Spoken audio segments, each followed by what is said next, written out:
No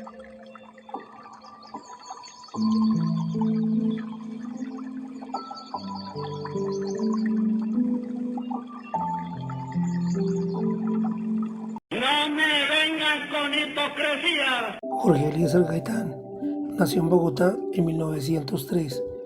Lo llamaron en un comienzo el hijo del pueblo. ¿Por qué? Porque nació en un barrio muy popular de Bogotá, en Las Cruces.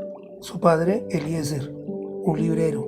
Su madre, Manuela, una maestra, que lo adoraba por ser el primero de sus 7 hijos. Su mamá fue la primera maestra que le reforzaba las tareas a diario. Varias veces tuvo que ir a la estación del tren a vender libros usados con su papá. Jorge Eliezer Gaitán estudió en el colegio Simón Araujo con los compañeros donde compartían diferentes clases sociales, donde se estrelló con la discriminación contra los más pobres.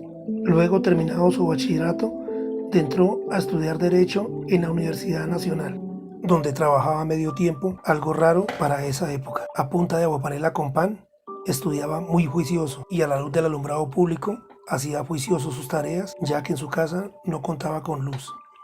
Hasta que en 1924 tuvo su título.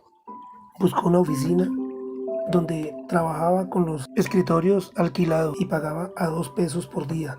A veces le tocaba trabajar en el piso porque no tenía cómo pagar los 2 pesos. Buscaba casos donde día a día aprendía más, a veces no cobraba o a veces cobraba dependiendo el monto de su cliente. Cuando ya tenía ahorrado 1.000 pesos, montó una droguería con su hermano, donde ya tenía recursos para cubrir sus gastos de sus estudios y viajó a Roma en 1926. Allá se especializó en Derecho Penal.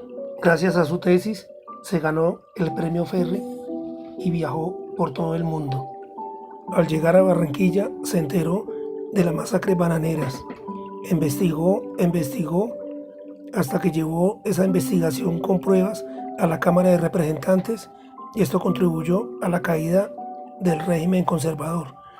Al enterarse del presidente Enrique Olaya Herrera y lo invitó a Bogotá a que trabajara con él, pero Gaitán le rechazó su oferta y montó su propio partido donde lo llamó la UNIR. Esto fue en el 1933. La UNIR se disolvió en 1935 ya que le fue mal en sus elecciones. Ahí Gaitán se alió con los liberales y empezó a trabajar con ellos y su defensa era ayudar como abogado a los más pobres. Esa era su estrategia. Se casó con una linda paisa llamada Amparo Jaramillo. También en sus noches era profesor de la Universidad Libre y a su mismo tiempo era congresista.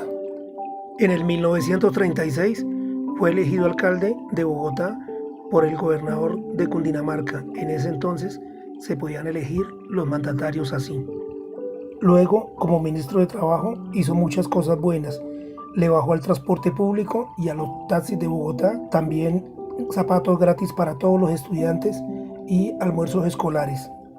Hasta que llegó en 1946, Gaitán quería ser el presidente de los colombianos.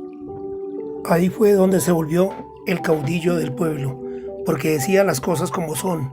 Por ejemplo, la falta de trabajo y el hambre que venía para esa época en el pueblo.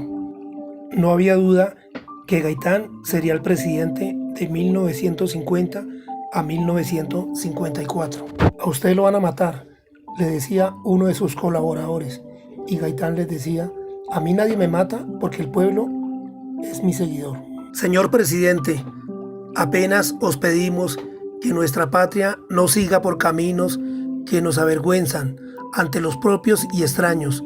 Os pedimos tesis de piedad y de civilización. Estas fueron las palabras que llevaban a Gaitán a su muerte. Estas palabras y muchas más. Por todo esto, los días seguían tensos. Más violencia en el campo y más violencia en la ciudad.